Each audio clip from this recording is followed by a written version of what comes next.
Good afternoon, Steve. Thank you very much for joining me for afternoon tea. Lovely to be here, Karen. Thank you for the invitation. Okay, so my first question to you is, what was your childhood like? Well, my dad was in the RAF, so we moved a lot, basically. I think I've often said that I feel like I had a very normal childhood. Quite what normal is, I have no idea, really, because we say these things, don't we? But one of the things that I think was probably one of the challenging things was that every sort of 3 years we moved. So as I was growing up, you'd get to know your friends and go to school and all that kind of stuff. And then all of a sudden, everything would change and you'd be whisked off somewhere else, potentially a different country. I lived in Malta when I was very young. I lived in Germany when I went to Germany when I was 11. So, you know, and different schools and different places in between. So you kind of have this thing where you lose the relationships that you've built and have to go and start all over again. And when you're really young, and in those days when we didn't have the marvels of modern technology that we've got today, of course, you didn't tend to keep in touch with the people that you knew. So it literally was starting all over again. And whilst I enjoyed my childhood as I remember, one of the things that was important to me when I had my own children was that we didn't move around quite so much. I've moved 23 times in my life now, which is not as much as some people, but a lot more than others. But my son was born. We moved from New Milton in Hampshire up to Cheshire for a while because of a project that I was involved in, and was up there for a couple of years. We then came back to Lymington and lived there for the next 20 years. So both of my children, my daughter was born in Lymington. Alex was two and a half when we moved down there. And actually for the rest of their childhood, they grew up in the same place. Didn't have that moving, didn't have to go and start all over again making friends. I think it's probably easier today with telephones and way we contact, can keep in touch with people. But that was one thing I kind of decided in my head I didn't want to do to them. So we didn't do that. Looking back now, my daughter's 30 in August, my son's 33. They don't actually keep in touch with very many of their old friends because they've kind of gone off and done their own thing, moved away. Hannah's actually come back. She's back now in Lymington, and keeps in touch with one or two of her friends. But in the main, it's only a small number of friends that they've actually stayed in touch with. So whether it's made much difference in the great scheme of things, I kind of had this vision that you get to know everybody in your village or your town, and then you're sort of in there and immersed for life. But it kind of isn't the way that it worked out. So yeah, it's interesting anyway. Yeah. So did you have any siblings? Yeah, I've got an elder sister, 5 years older than me, and my brother's, I'm trying to think now, 3.5 years younger, something like that. Okay. They are in a very different world. They don't work for themselves. Would kind of probably be the last thing they'd ever dream of doing. My brother's background is in accountancy. My sister works with a finance company, although she's getting close to retiring now, so won't be doing that for too much longer, I don't suppose. But yes, my sister's up in just outside Barnsley. My brother's up in Lincolnshire, just outside Boston. My mum came from Lincolnshire, my dad from Lancashire, so kind of so we're quite spread out. And to be honest, we're not the closest of families. We keep in touch, we talk to one another, but we're not like some families where you're sort of talking to them and seeing them all the time. But yeah, so yeah, just living very different lives in our own worlds. Very, very busy, all of us, as we all are, I think. That's it. So did you enjoy school, or were you glad to get away? I loved school. I have to say, one of the reasons I love school is because I love learning, actually, and I still love learning. I've always classed myself as a lifelong learner. I think that that's really what I gained from school. It made me probably quite a good student in that I was keen to learn, but it didn't make me any less challenging at times, because equally I'm a very curious, free thinker. So I kind of have my own ideas, and I don't take anything I see or hear. I don't just accept it without looking into things a little bit deeper. So I'm a little bit sad like that. You'll often find me. The internet's a wonderful thing these days, but you'll often find me researching stuff. Yeah. So if there's something that I have an interest in, I want to find out about it. I'm curious. I like to know how it works, how things happen, and what are the implications of X, Y, and Z. So, for instance, when I was at school, I say about a little bit challenging. When I was probably 13 or 14, I'd been doing my typical reading and researching, bought a couple of books, done a little bit of extensive study in a library, and I came to the conclusion that I didn't believe in God, which might be controversial. And the thing with that is that I was going to a Church of England school. So we had an assembly every morning. And of course, you were expected to hang your head and to pray and to do all of these sort of things. And there was obviously a turning point, at which point I thought, well, this isn't doing it for me. So I stopped bowing my head, and it was obvious that I wasn't praying. And so at the end of one assembly, the deputy head teacher kind of said, "Oh, Mr. Bimpson, could I see you in my study after assembly, please?" So I was kind of then swept in, where I then followed a conversation as to why I wasn't bowing. And I think from recollection, we were in there about an hour where I was having a debate as to, some of the things that I'd come across and had learnt about. And not that I was disrespecting anybody else's, but that personally, it didn't fit my narrative. And from what I understood, it didn't make sense to me that there was a divine being that that we're taught about.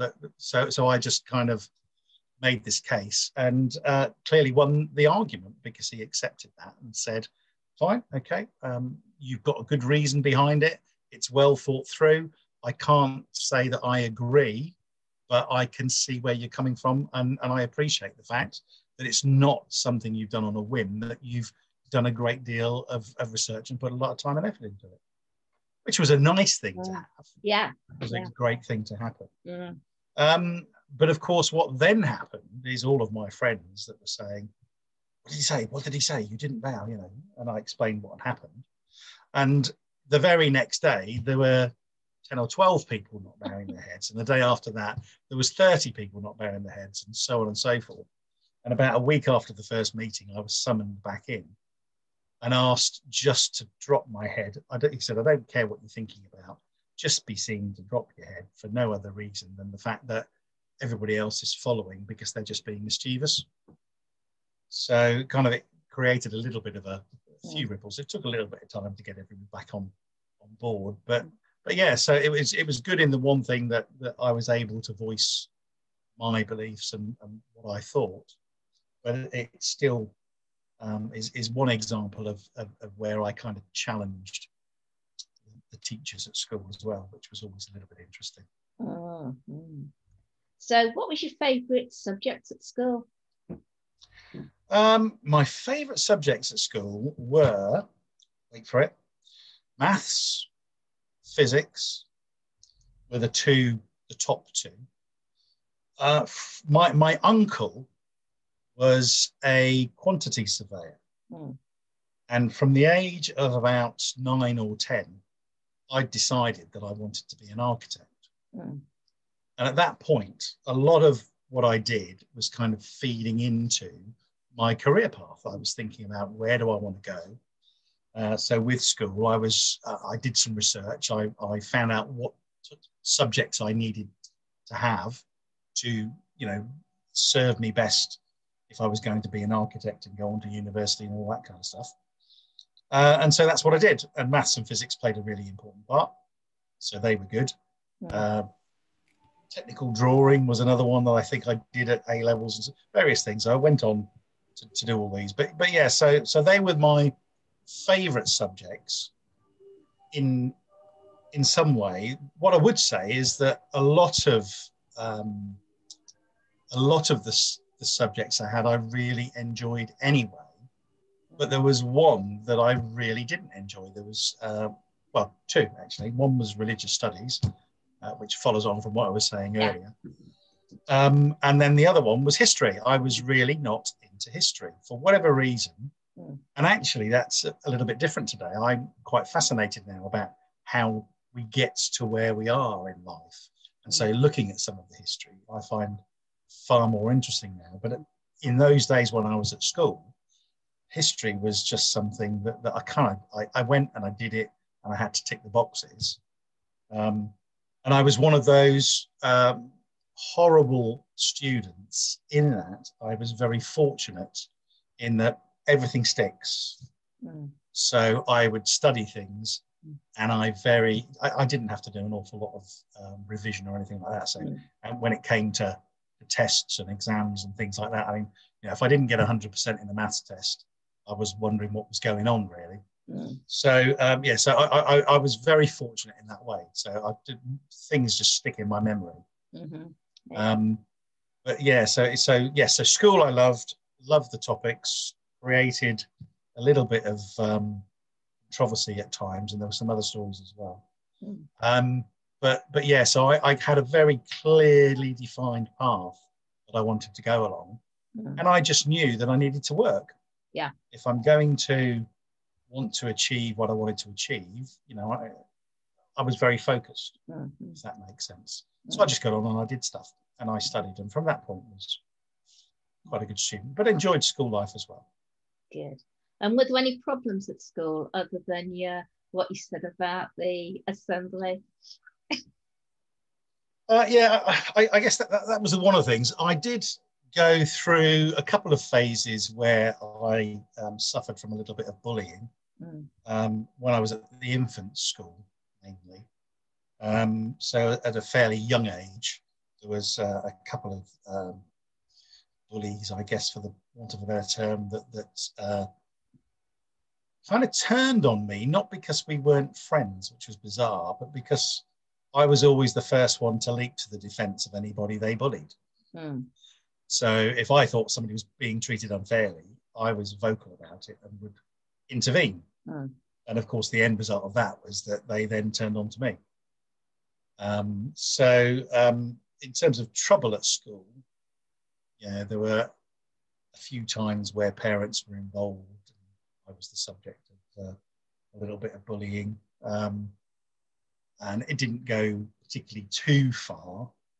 I've always had a bit of a fascination with martial arts, and I started doing a bit of judo, and it all stopped on this one occasion when somebody had a go at me, and I just kind of had to go back, and wasn't thumping and kicking, but it was throwing and, you know, getting them off their feet onto the ground in front of a crowd of people, and miraculously the bullying stopped. Had a little bit when I first went up to grammar school, but and also because, as I said to you, we moved around a lot. So when my dad came out of the RAF and we moved back to the UK from Germany, and the school I finally settled in, that was an interesting one as well. So again, there was a similar thing where somebody was messing about and trying to poke fun and grabbed me from behind, and I just threw them in the playground in front of a load of other people, and never happened again. But I'm all for standing up for yourself, really, where you can. I'm not. I say I'm fascinated with martial arts and have been. I've studied a number during my life. I finished up with Tai Chi, and if you know Tai Chi, it's all very, very slow, very deliberate movements. It's a very powerful martial art, but ultimate overriding principle is that the more competent you become, the more you know, the less likely you are to use it in the first place. So it's part of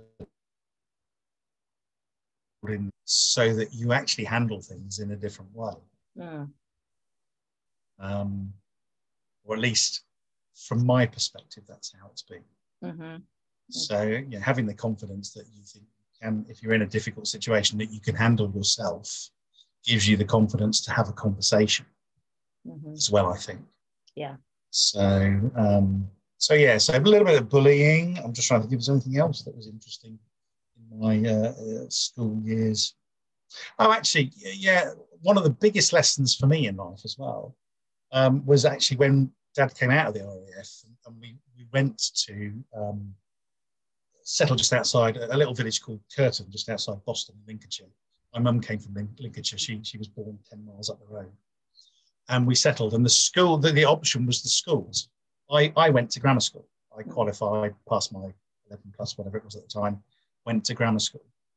And originally, because we were stationed somewhere else, I went to a different grammar school in Horncastle in Lincolnshire. And then, but I knew through being at Horncastle Grammar, we'd done sports with Boston Grammar School, which was the school I ought to have gone to, I suppose. And I had the experiences I'd had playing sports against Boston Grammar School, which was a single-sex school, so it was boys only. And I'd always been in boys and girls in the school, so it was kind of open from that perspective. And talking to the boys that we met and got to know, none of them liked the school, was the impression I took away from it. So I decided in my head that I didn't want to go there. And instead, I wanted to go to the local secondary school in those days. And my parents initially were not particularly keen of that idea. But my dad said, look, I'll tell you what I'm going to do. And bearing in mind, I was 13 at this point, so still quite young. He said, I know that if you end up going to a place that you don't want to be, you're probably not going to work in the way that you could do. So he said, this is what we're going to do. We're going to go and visit both schools. He said, so I can get a chance to look around, but so can you. And once we've been and we've talked to the respective headmasters and got to know the schools, etc., he said, I will stand by your decision. Whatever you choose to do is what we will do. But the key is this: whatever you do, you work your socks off. And if I think that you've made a decision and then you don't actually fulfill your potential, I won't be very happy. And I thought that was, looking back at the time, I thought it was a great solution. That that he treated me much more like an adult. And I thought that was a really wise thing to do.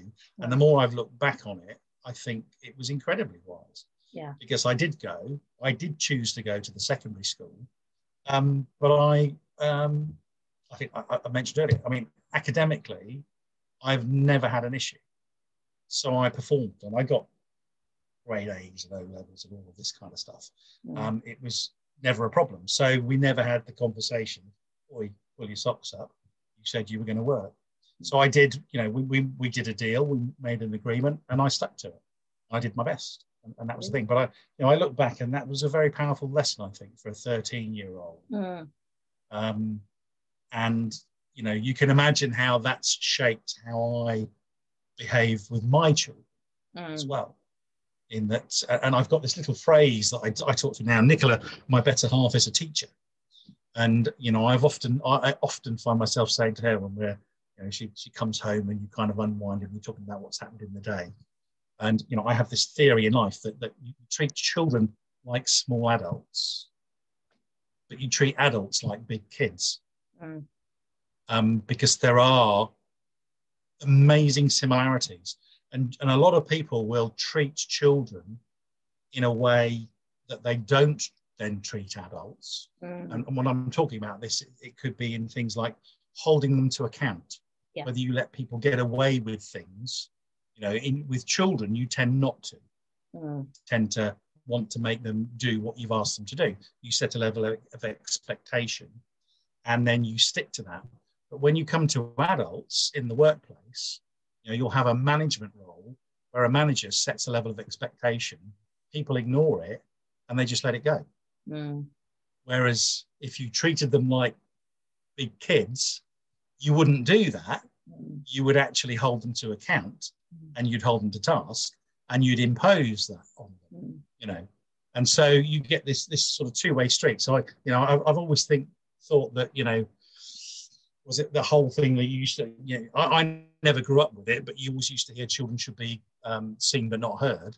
Completely disagree with that. I think children's opinions and feelings are highly relevant. And whenever my kids asked anything, they were never lied to.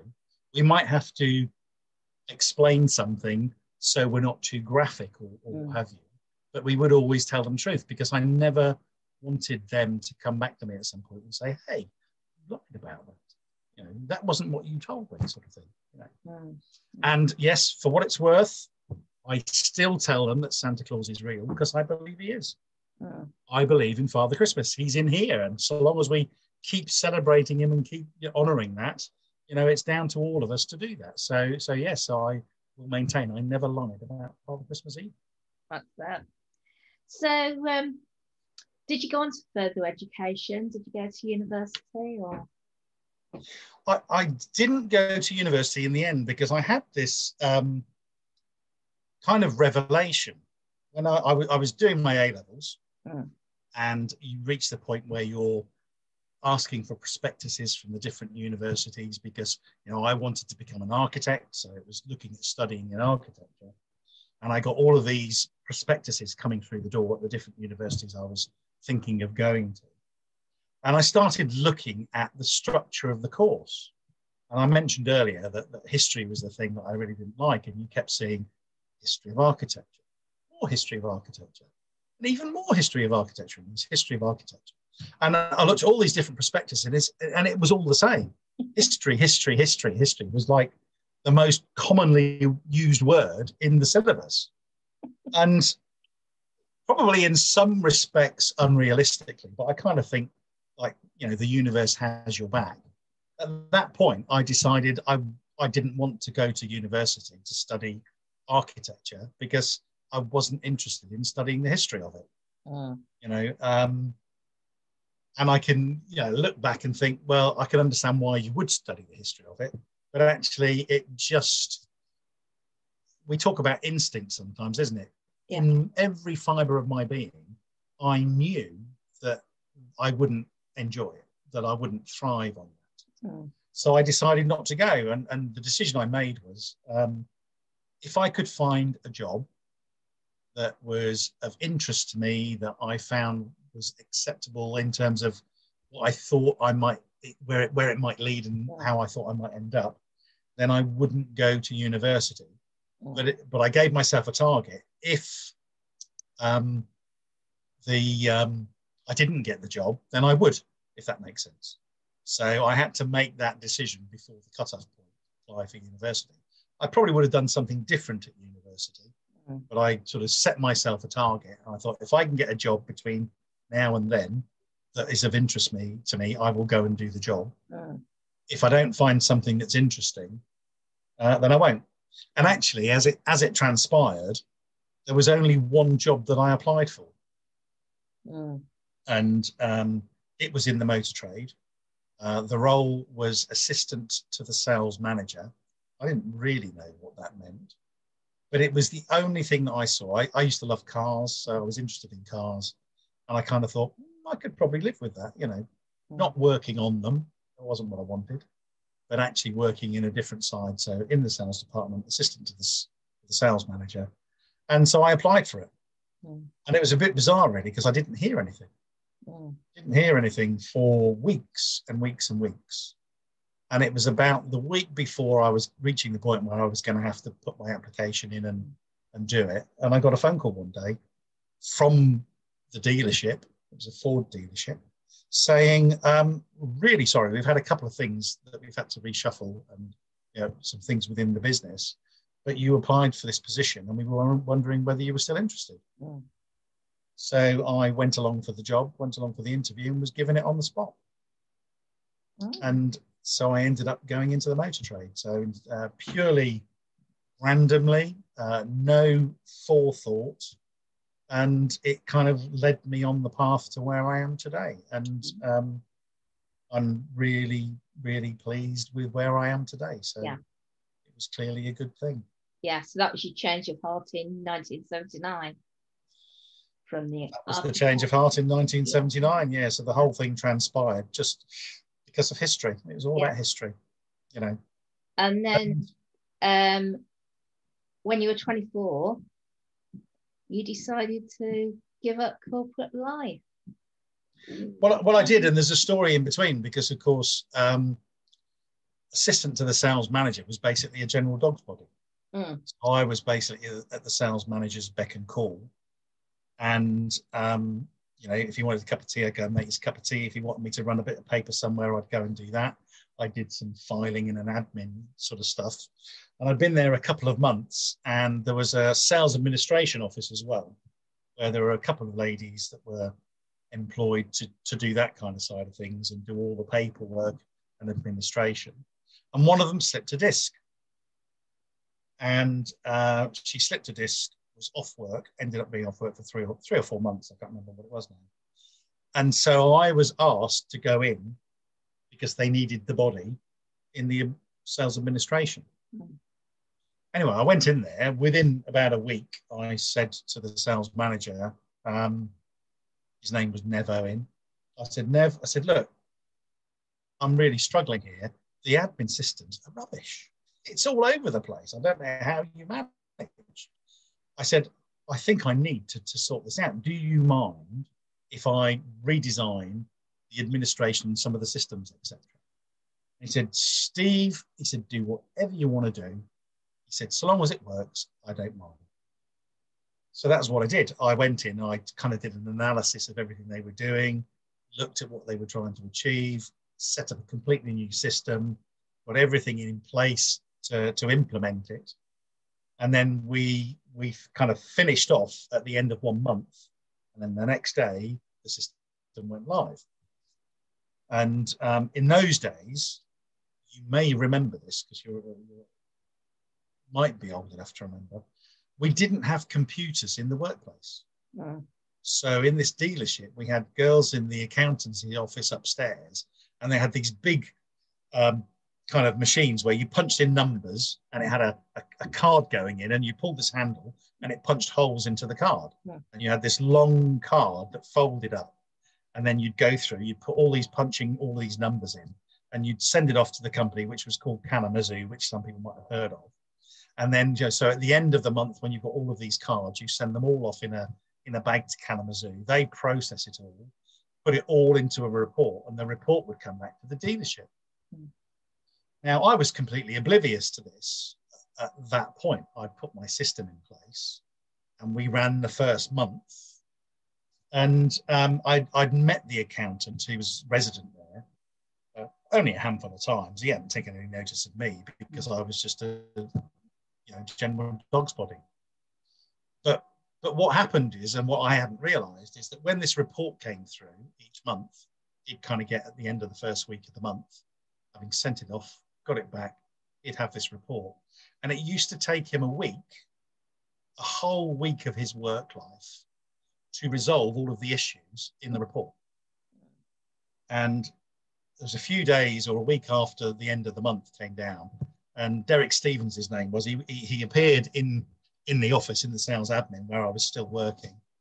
And he just had this smile on his face. He said, Steve, he said, I don't know if you can help me with something. I said, what's the matter? He said, I've got the Kalamazoo report back. And I said, what's that? And he explained.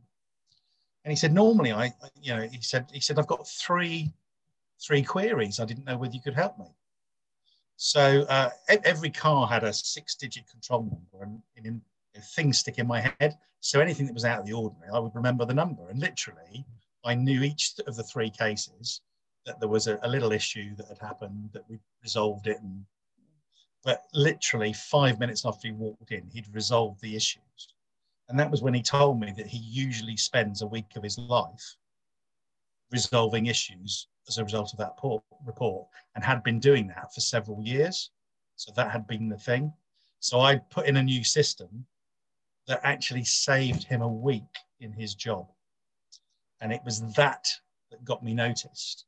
Yeah. And that ended up giving me the opportunity to then get into sales and then management and to move through that kind of thing. So, you know, when I'm talking about the corporate thing, I kind of moved up. So I started off selling part-time, and they had me in overall control of the sales admin.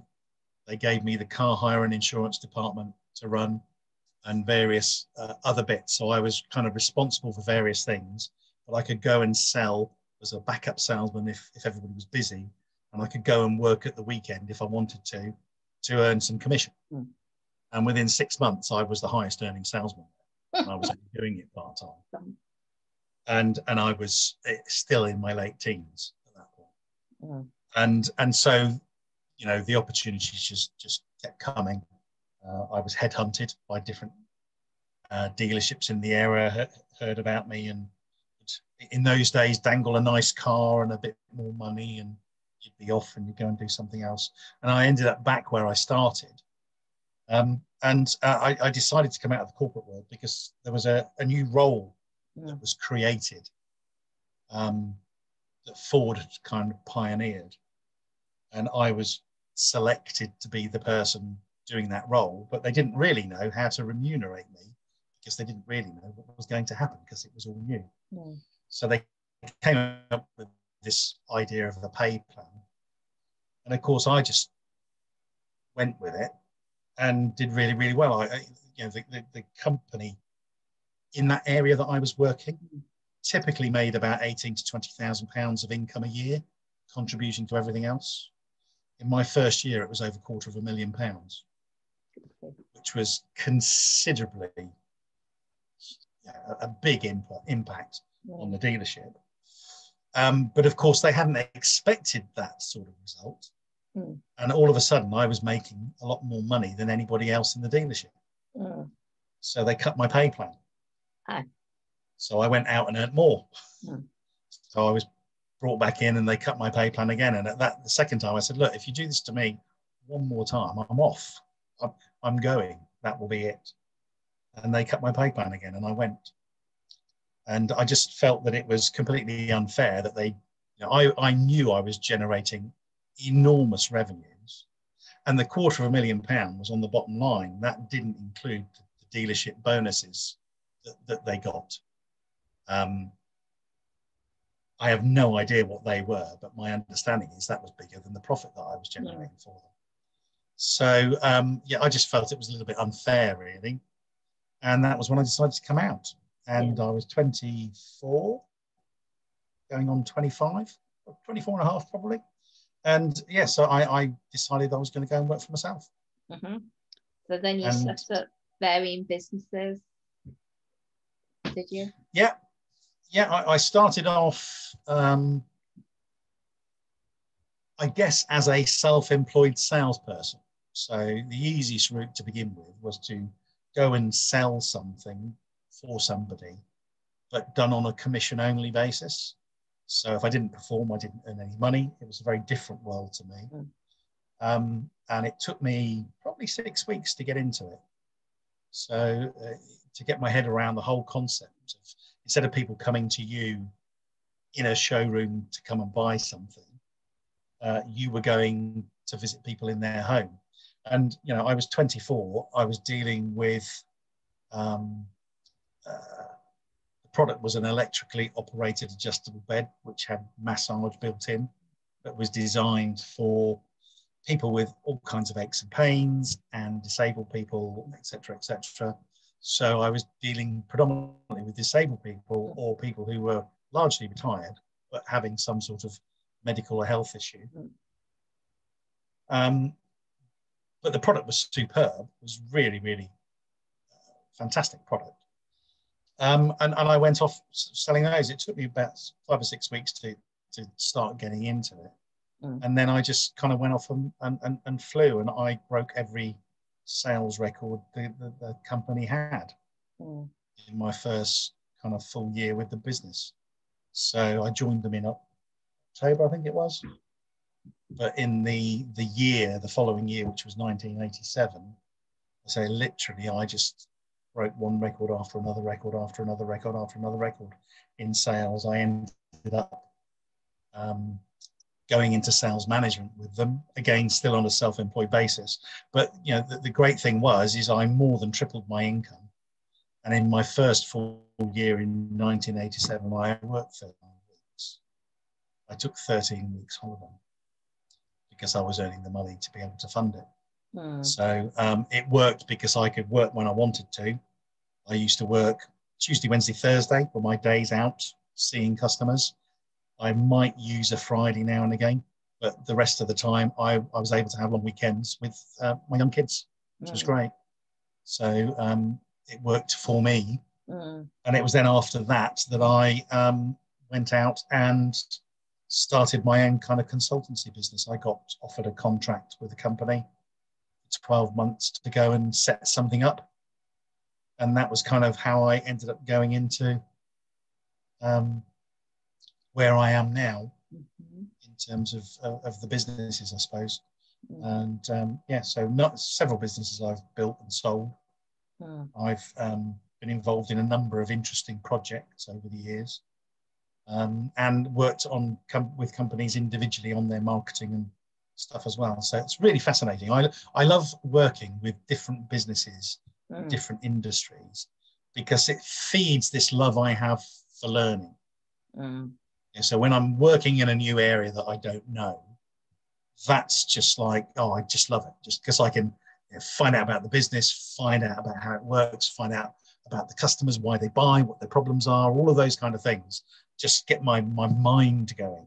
And so I love that sort of kind of thing. And I've got, I've worked with people. I've got one client who's a gunsmith. I've got another who's an architect. I've got a couple in the wedding industry. I've worked with an angel reader in the past. So, almost, you name it. It's been a really diverse area that I've worked in, and I just love that. It's kind of, just means that I'm learning all the time. So it's really, really good for me. I love learning to keep up with my knowledge and skills and expertise. So I've got a couple of mentors, stroke coaches that I work with. So I keep my own knowledge and skills, because I can't kind of teach stuff to my clients if I can't keep them moving forward. I don't know everything. I never will. I'm always going to be learning. And some of what we learn comes from experimentation, of course, doesn't it? But yeah, so it kind of got me into that. Before coming back to the kind of pure marketing and stuff that I do today, I did have a hardwood flooring and custom-made fitted furniture business. And I was in that for about 14 years. Got into it through a friend who'd set up a business with a partner who kind of left him in, caused all sorts of problems, left him in the lurch. I went to help out initially. So I said, I'll give you 6 months, turn this around, because he rang me and said, I think I'm going to lose the business. And as it happened, I was 2 weeks from finishing the project I was on. So I was just about there. And I'd planned to have a 3-month break. So I said, look, give me 2 weeks. I'll give you 6 months and we'll get it turned around for you. And at the end of month 3, he said, Steve, stay. I'll give you half the business. So that's what we did. I nearly didn't, because his condition was I had to learn how to fit flooring. So at 38 years of age, I found myself learning how to fit hardwood flooring, which was interesting. But actually, I quite enjoyed doing it. I'd never been into woodwork or anything at school. When you're doing something for somebody else and you want it to look absolutely special and blow them away, you can take a lot of pride in what you do. So I enjoyed that element of it. Hated having the list of things to do, because it was like, now you've got all these tools, you've no excuse not to do the DIY at home. So I never did like doing it for myself at home. But for the customer, it was great. But we ended up selling that business. And then I started another flooring company. And that one went just after I got divorced. Yeah. And then I decided I wanted to change. I'd done 14 years in flooring. I was changing my life, and I thought, you know what? Let's change the business as well and go back to my roots, really, to where I am. Yeah. But all good fun. Yeah. So, what do you think is the main reason that people's businesses fail? Well, if you look at the statistics about business failures, the classification that it comes under is poor cash flow. So lack of cash flow is the most common reason that businesses go out of business. And there are several reasons that can cause poor cash flow, one of which is what they call overtrading. So if a company manufactures stuff, if they're producing things, so my wood flooring business would be a good example. You know, so if I was taking an order for, I don't know, let's say £5,000, £3,000 of that would be costs to the company. So there's a good profit, but everything else is costs.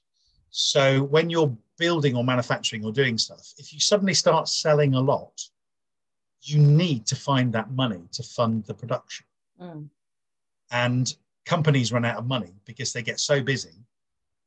But if they're selling to the trade or profession, they don't get paid till after they deliver. So they have to fund it first.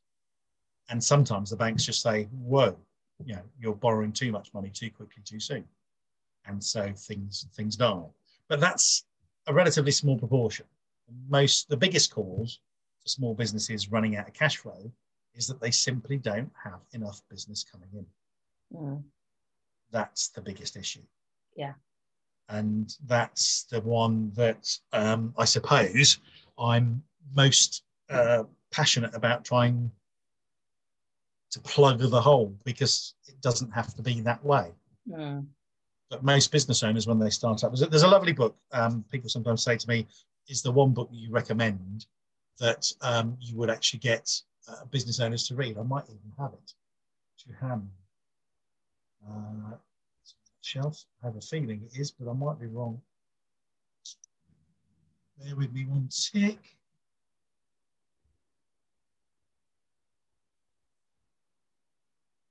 No, tell a lie. Memory not serving me correct, it's somewhere else. But it's a book called The E-Myth.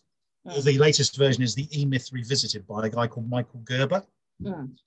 And he introduces the concept that when the people who start businesses fall into one of three categories.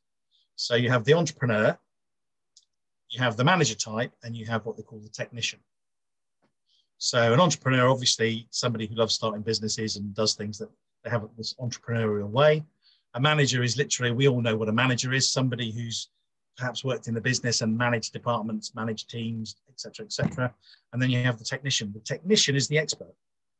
That's the person who does what they do. They have all the knowledge, the skills, the expertise. They're technicians. And he sort of said, had an analysis done of what proportion of businesses, you know, who starts the most businesses. So who do you think starts the most businesses? Are they entrepreneurs, managers, or technicians? What do you think? What would you say? Entrepreneurs, yeah. Managers. Most people think entrepreneurs, then managers, and then the technicians start the least. It's actually the opposite.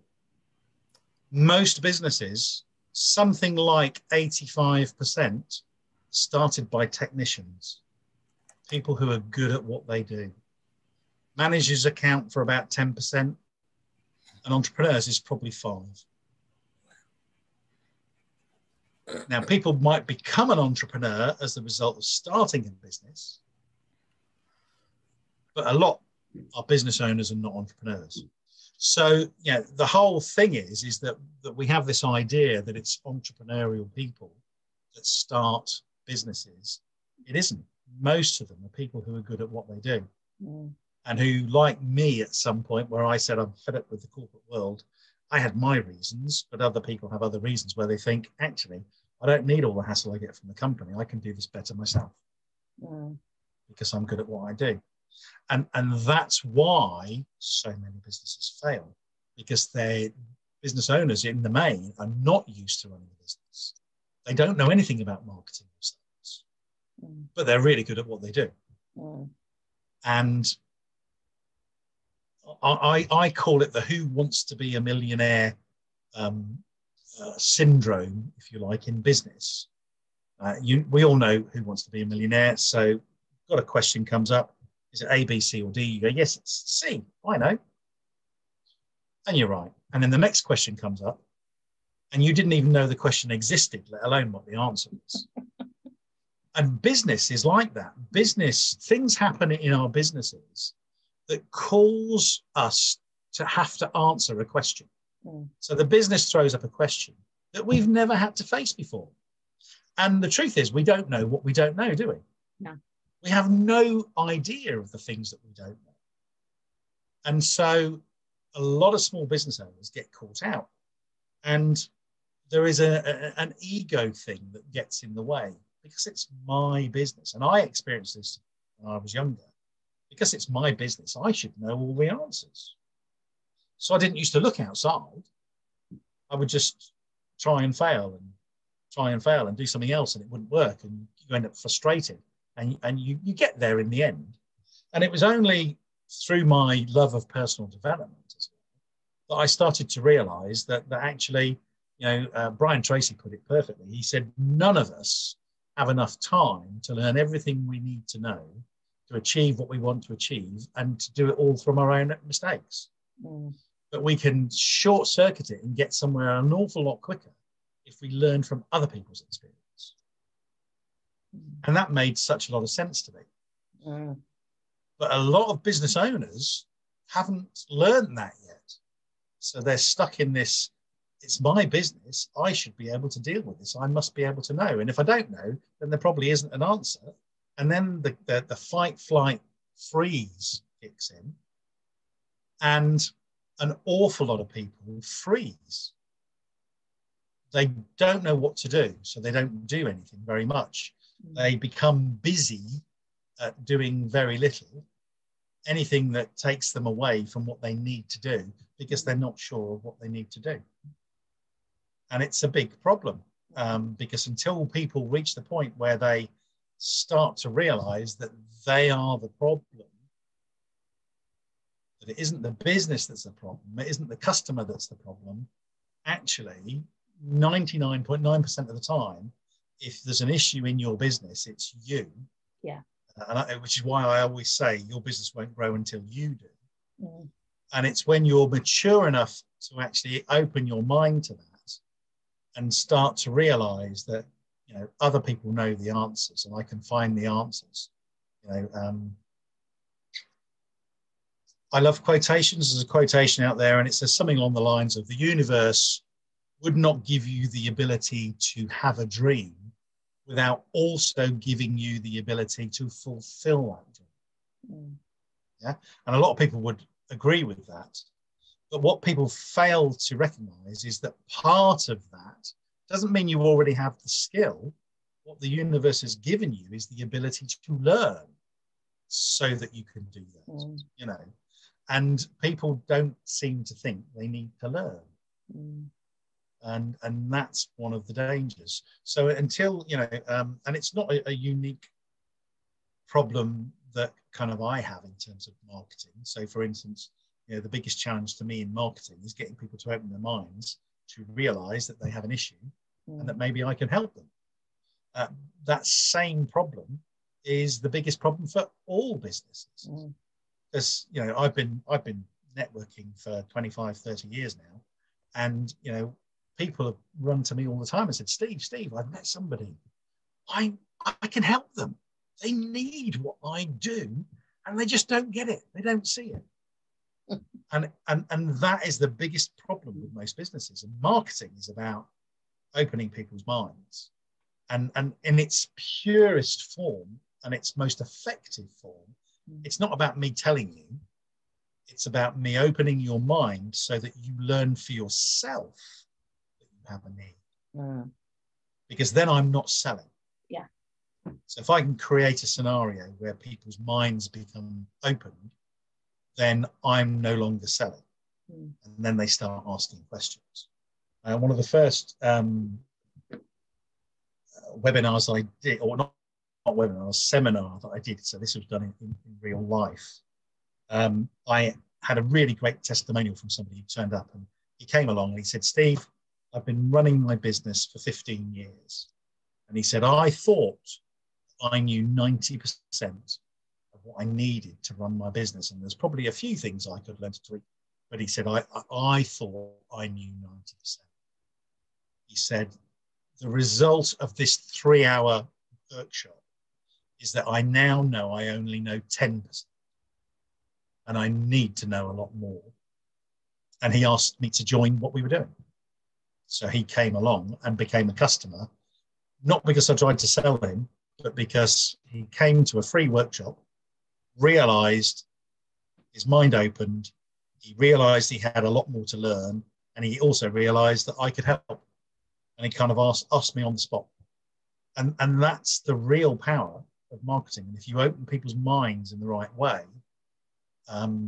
selling is really, really easy. That's not the hard part at all. And the biggest issue, I think, and you know, you've been to my free workshop, is that people try to sell too soon. Yeah. Almost, I would say, you should never be trying to sell at all. But that's another workshop. Yeah. How to get more sales without selling. Yeah. That would be interesting. So, in your opinion, then, it's the marketing first. Yeah, I've often said to get the sale, and then people get them to ask for the sale. Yeah, people. Sorry, what was that last thing you said? Get them to ask to buy from you. Well, not necessarily. It's not always as simple as that. Great when it works out that way. You know, when you ask business owners what's the most important skill in building their business, they tend to think it's their knowledge, skill, and expertise. I've always said that comes at number 3. So 1 is marketing, because that gets you people to talk to about what you do. Number 2 is sales, which means you convert some of those actually into business. Because if you don't do those 2 things, it doesn't matter how good you are. Your business isn't going to be there if you don't get enough of it. So it's not to take anything away from it. You still need that, and it's essential. But the people who tend to be the most successful in their niches are rarely the people who are best at what they do. They're usually the people that are best at marketing and selling. So yes, but selling, and again, I've got various different presentations that I do to try to put ideas across. So it's not always easy to try and circumvent with one thing. But there's I kind of think of the sale not as a closing opportunity, but as a proposal. And there's an image that I use in one of the presentations, which is a man on his knees to a woman with a ring. And, you know, I think we all know that usually when somebody proposes, they're pretty darn sure that the person they're proposing to wants to marry them. They certainly know they love them. And the person who's being asked is very excited about being asked, usually, isn't it? You agree? Yeah. In a proposal between 2 people, everybody's excited. Nobody's nervous. Well, they're all nervous, but nobody's worried that it's not the right time, that it's not ready or anything like that. You're asking because you're sure that's going to be welcome. And actually, that's what asking for the order should be like. I always say, if you do your job correctly, they want you to ask. They're excited about the thought of working with you. And that's what we should be aiming for.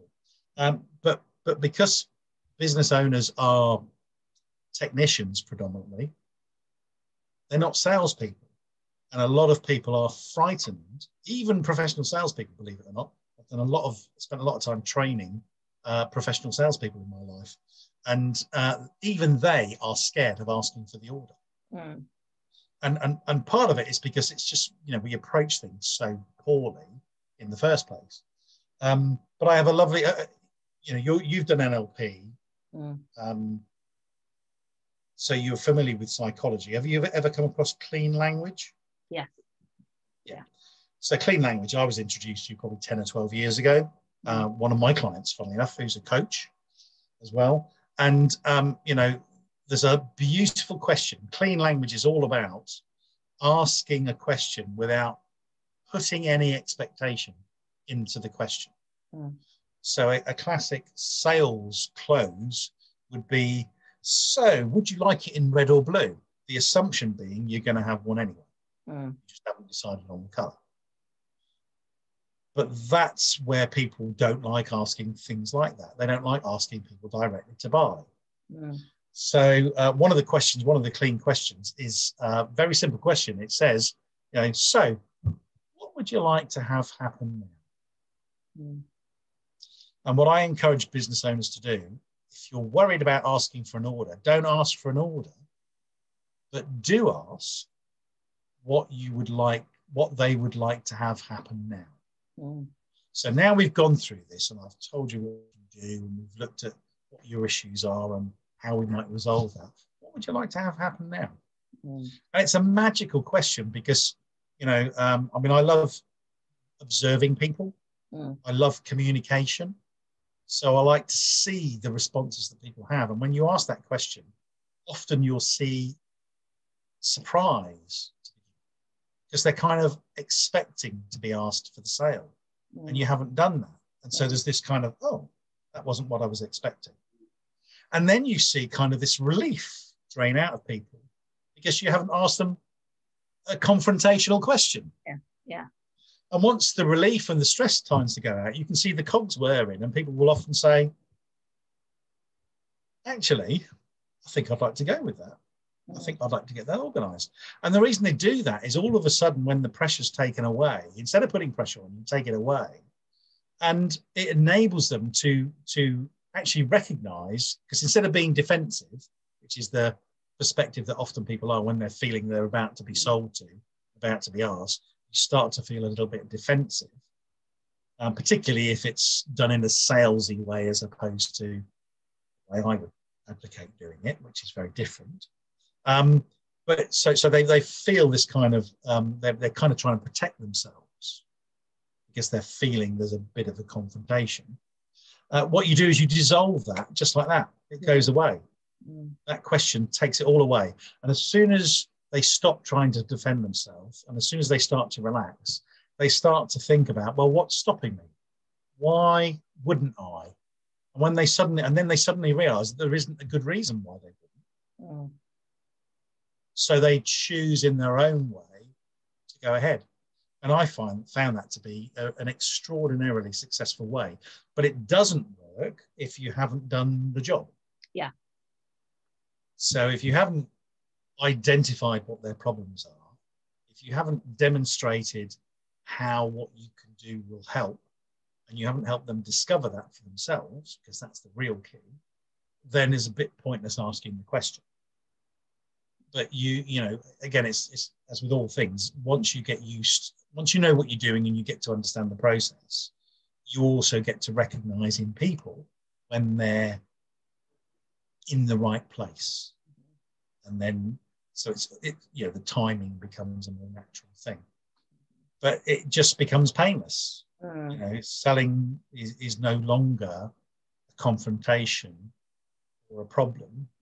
And if you're genuinely looking at it from the perspective of the person you're with, which means if you can't help, you tell them. Yeah. If I'm talking to somebody and I really can't help them, it doesn't matter how much they want to buy from me, I won't take the money. I had a company probably 3 years ago who came to me and they were saying, we've got traffic comes to our website. We had the site built 5 years ago, all singing and dancing. We've never had anybody fill in a contact form to inquire in 5 years. And I said, well, look, give me access to your analytics so I can have a look at what's happening traffic-wise. And then we set up a meeting. And I went to see them. I'd looked at the traffic, done an analysis. They were getting about 1,000 visits a month. They were in telecommunications, so mobile phones, landline telephony, all that kind of stuff. Their website was very corporate. It was it talked about all of the industry stuff that everybody in the industry talks about. It didn't talk about the customers. It didn't talk about customer challenges or problems. And it was in a very corporate speak way that it was done.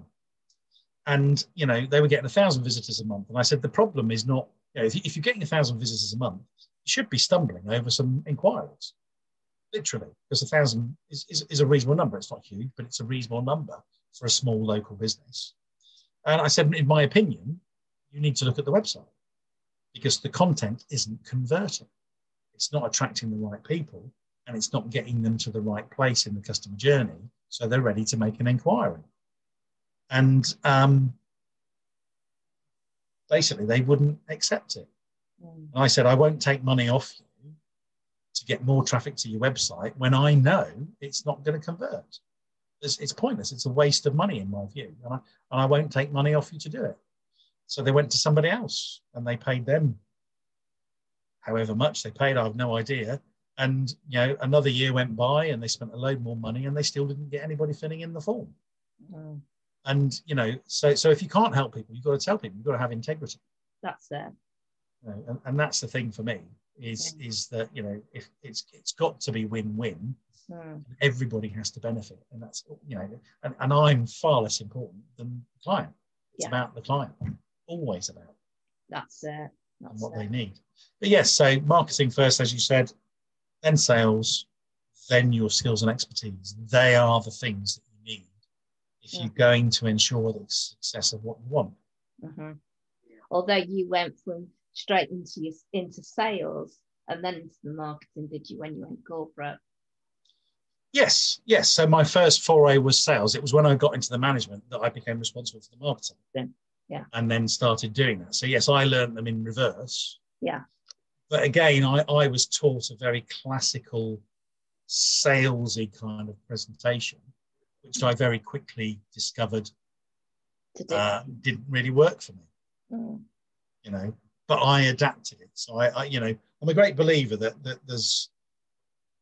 I did I think 5 programs with Anthony Robbins in the mid-90s, and the first one I went to was Unleash the Power Within, where you do the fire walk and everything.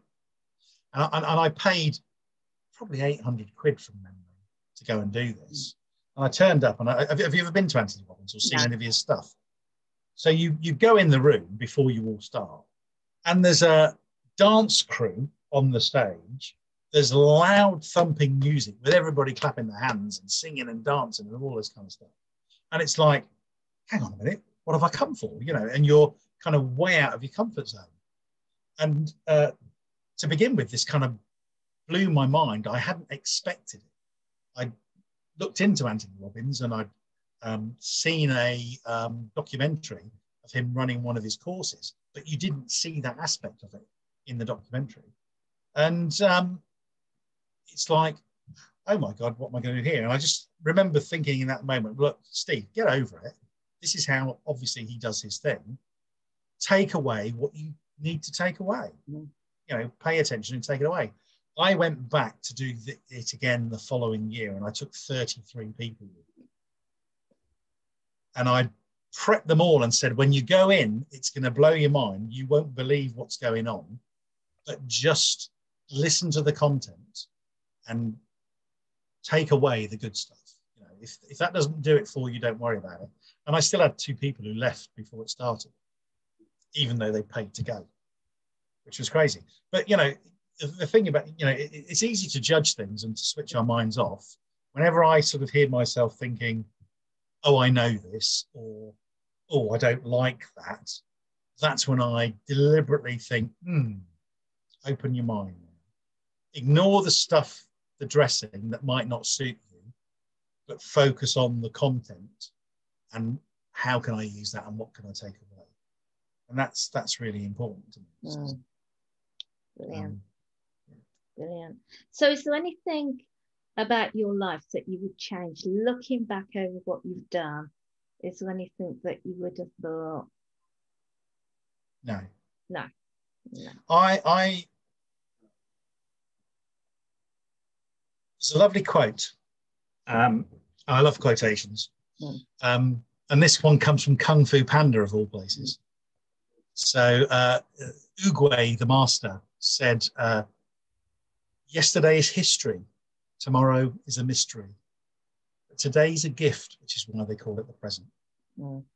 And following on from that, Lao Tzu said something about, or it might have been Confucius actually, that if you're depressed, you're living in the past. If you're anxious, you're living in the future. Peace you find in the now. Yeah. So I've kind of always thought that everything happens in the present moment. You know, I shape my future in the present moment. It's what I do now that changes my future. Thinking too far ahead and worrying about it, getting anxious about it, isn't going to help, because it's what I do today that has that impact. And similarly, there's nothing I can do about yesterday. No. It's been and gone and done. So a long time ago now, I developed a very simple process in making decisions. And there are times when I've made very quick decisions. Sometimes if my instinct is there, I will go with it. But in the main, I do a lot of research first. So I look at stuff, I get the facts. I like to be well informed. If there's something that interests me, I like to be well informed. So the decision comes from a knowledge base, not from guesswork. And then I'll kind of look at the options that are open to me.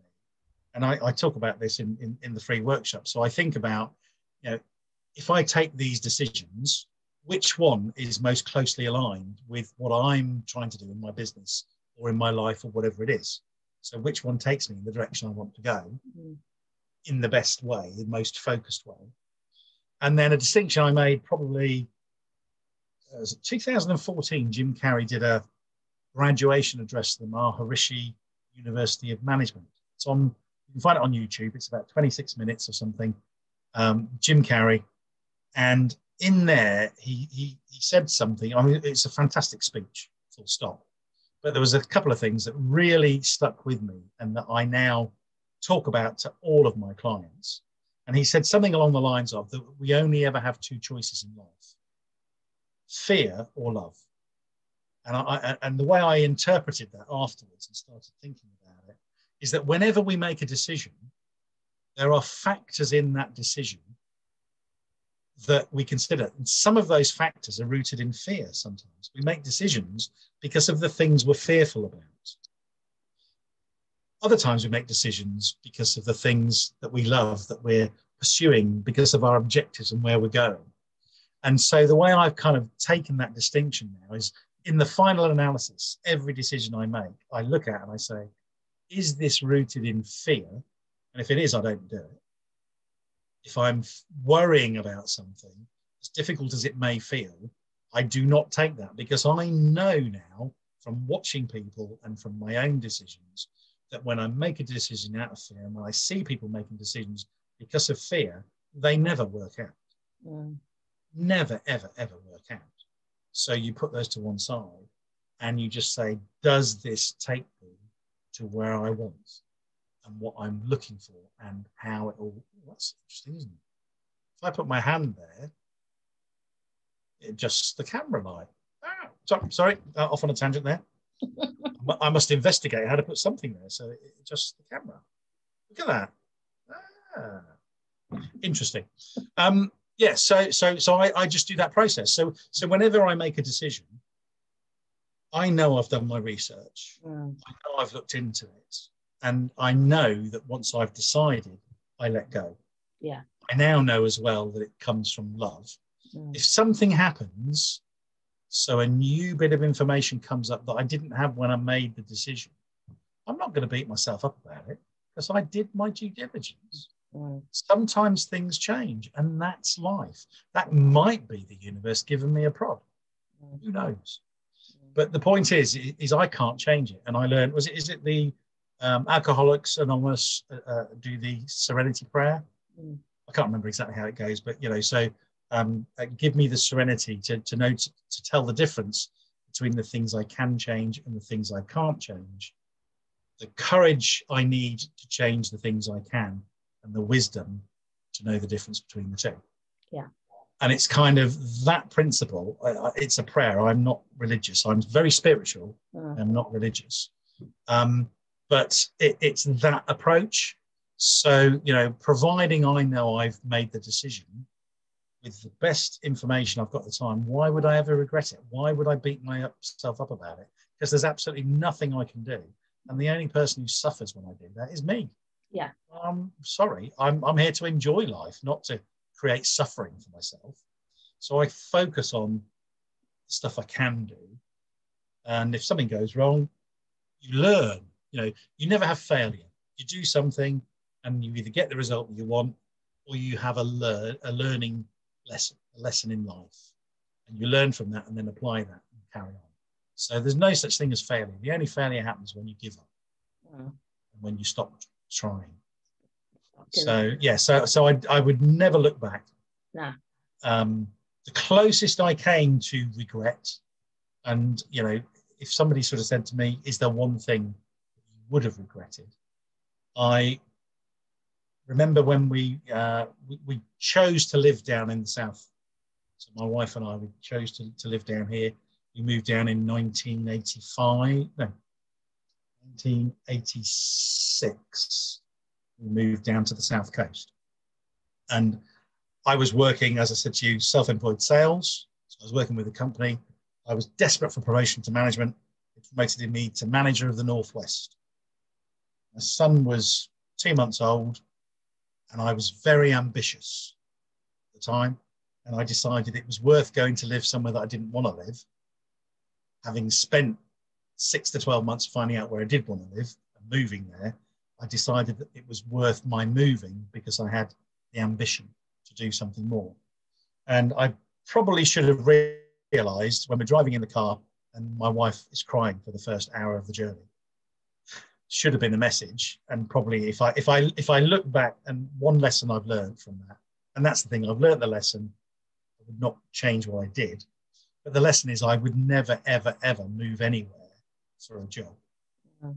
If I can't do it where I want to be from where I am, then I won't do it. And so, yeah, so it's kind of, would I regret it? I might have done, but actually I learned a valuable lesson. Yeah. So now I am where I want to be. And, you know, I would never move for anything. Okay, so if anybody needs your help, how can they get in touch with you? Well, I'm very fortunate. I always joke that my middle name is Lucky. It isn't really, but it feels that way. I've always felt that I've been a little bit blessed and a little bit lucky in life. And Bimpson is a very unusual name. There are not many of us about, so I'm really, really easy to find. So if you go on Facebook or LinkedIn or anything like that, I think there may even be the odds. There's another Stephen Bimpson on Facebook these days. Might even be one on LinkedIn, but actually there's probably only 2 of us. So you will easily find them. And that's probably the easiest way to go about it. Just go online and search, and I'm there. Mm-hmm. Some way, shape or form. But always happy here to help, and advice is always free. Always happy to chat to people. And if I can end up being a part of a journey, it's a privilege. And I value that enormously. Have you got any questions to ask Suraj? Hi, Steve. It's great. Hi, Suraj. It's great to hear your story, or the parts that I did hear. I thought it was very... Thank you so much for coming. I thought it was going to be on our own for a minute. Yeah, I thought I had to join you, even though the sun's beaming and I'm eager to go out. But I just thought everything that you're doing just sounds so heartfelt and wonderful. And you know, I just really liked what you've said and done.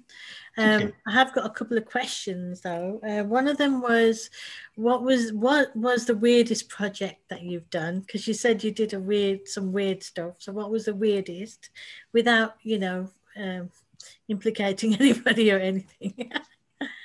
One of the I suppose there's a couple of things really, and they sort of link in the same way. we tend to believe our eyes and what we can see. And I've been involved with several projects where, and I've got one client at the moment that's been a client for a long time, where what you can't see what their products do. Their products are basically invisible. So, for instance, one of them, one of my clients, he deals with nanotechnology, nano coatings. So, one of his products is a product called liquid glass, or liquid glass shield. And liquid glass is silicon dioxide. It's made from sand. It's a very naturally occurring product, or something. We're all familiar with glass being very hard. But glass actually at a nanoscale, when it's really, really thin, like 50 times, 100 times thinner than a human hair, it's flexible. It's not hard at all. No. So you can actually coat your clothes if you want. And it's what they call hydrophobic. So if you coat your shirt and you happen to spill red wine on it, it would just run off. Wow. So, it wouldn't be there. It wouldn't stick. We used to do it.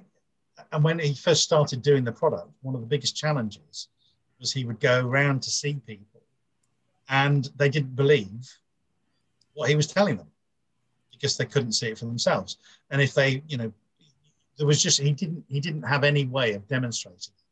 And I helped him initially. We came up with a paper, the napkin demonstration.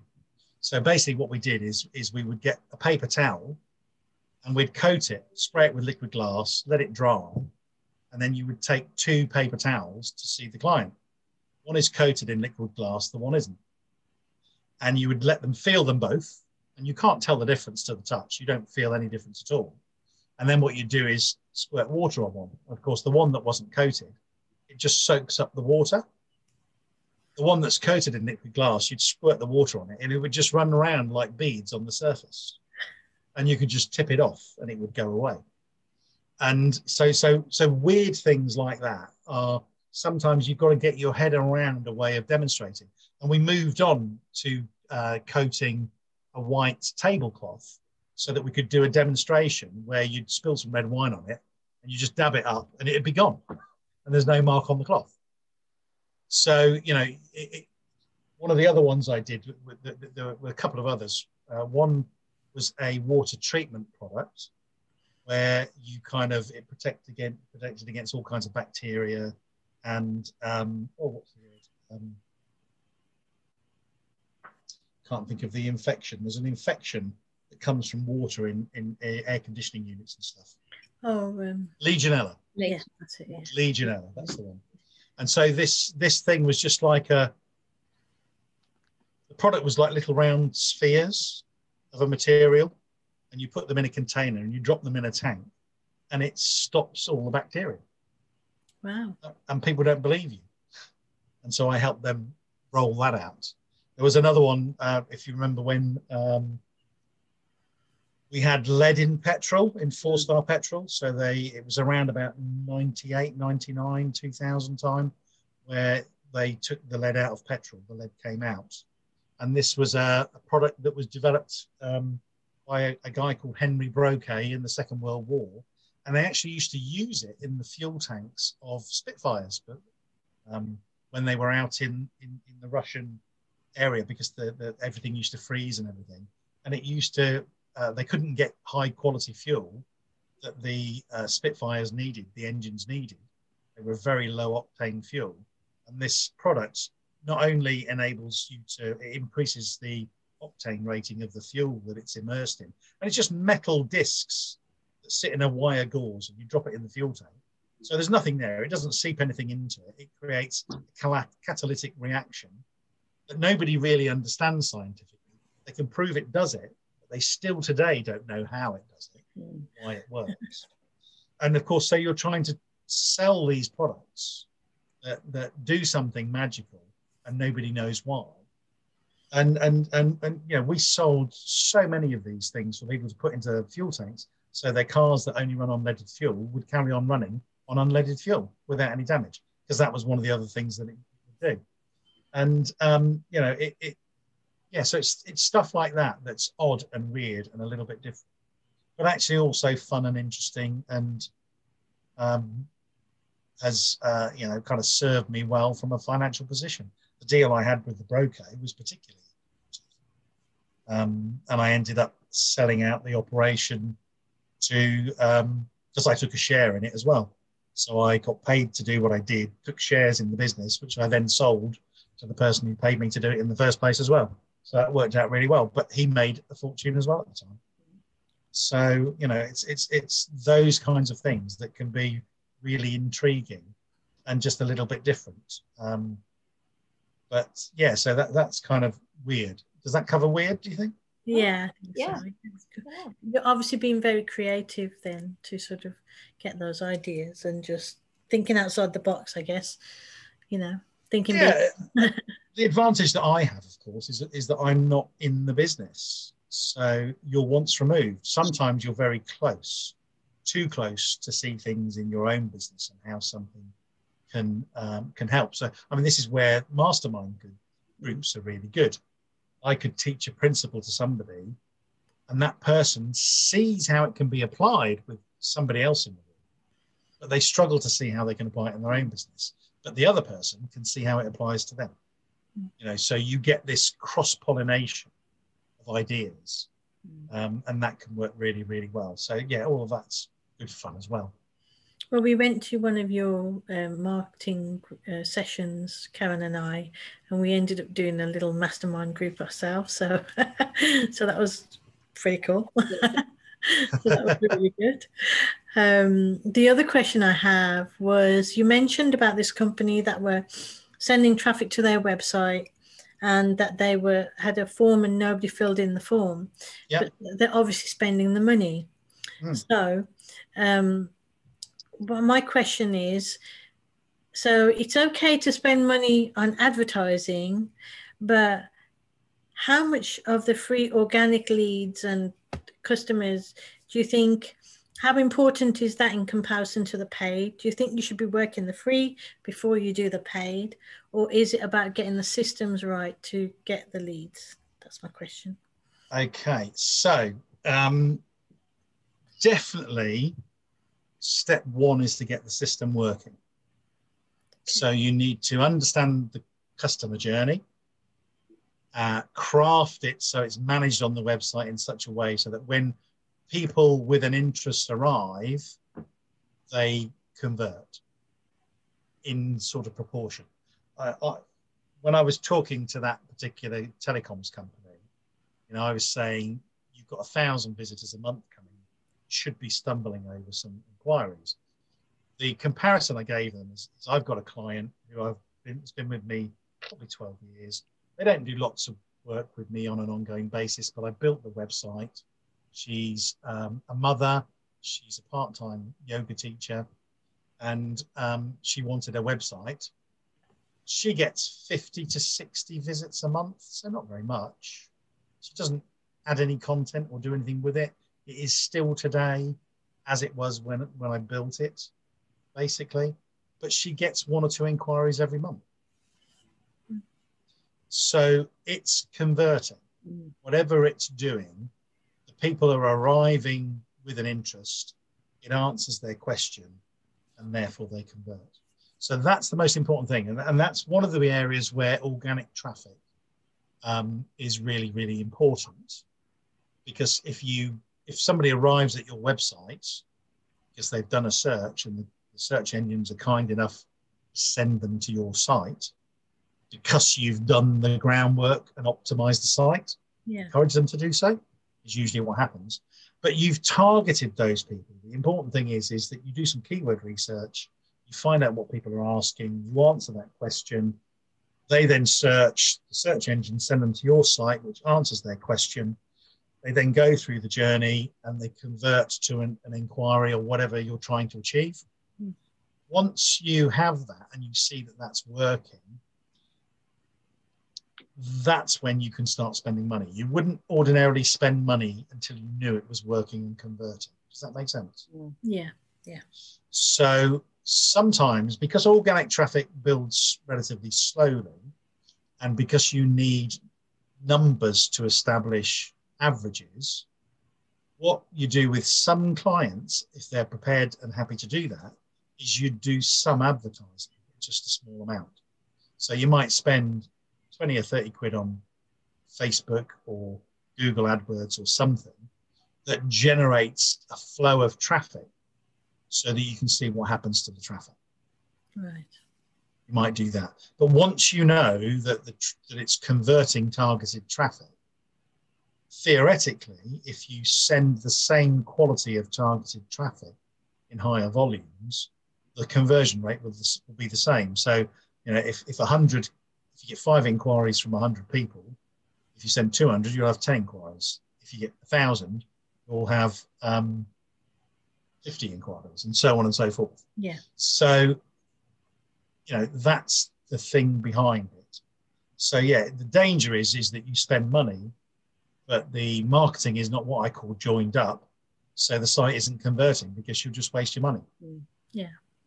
And that happens to a lot of people. Awful lot of people spend money advertising when the site isn't converting, the site isn't right first. So you've got to get the site right, understanding your customers, managing the customer journey, and whatever your call to action is, make sure that you're getting conversions before you spend any money of any consequence, other than perhaps testing. Interesting. Very interesting. Thank you. Right, my pleasure. It's where I always say marketing is an imprecise science, but it's scientific. So you can see there the scientific element of it. Yeah. Getting the traffic, getting them to convert, that is a process, but it's not so scientific in terms of understanding your customers and why they buy and what their problems are and all that kind of stuff. That's what I call the magic of marketing. And usually the magic comes from you, the client. You know, I can help draw it out, but that's when your marketing becomes magical, is when you're hitting the target market correctly. And you can have more than one target market. You know, you can have as many different advertisers as you want. You only talk to one at a time. Yeah. And then you have a different journey on the website for each different type, how it's relevant.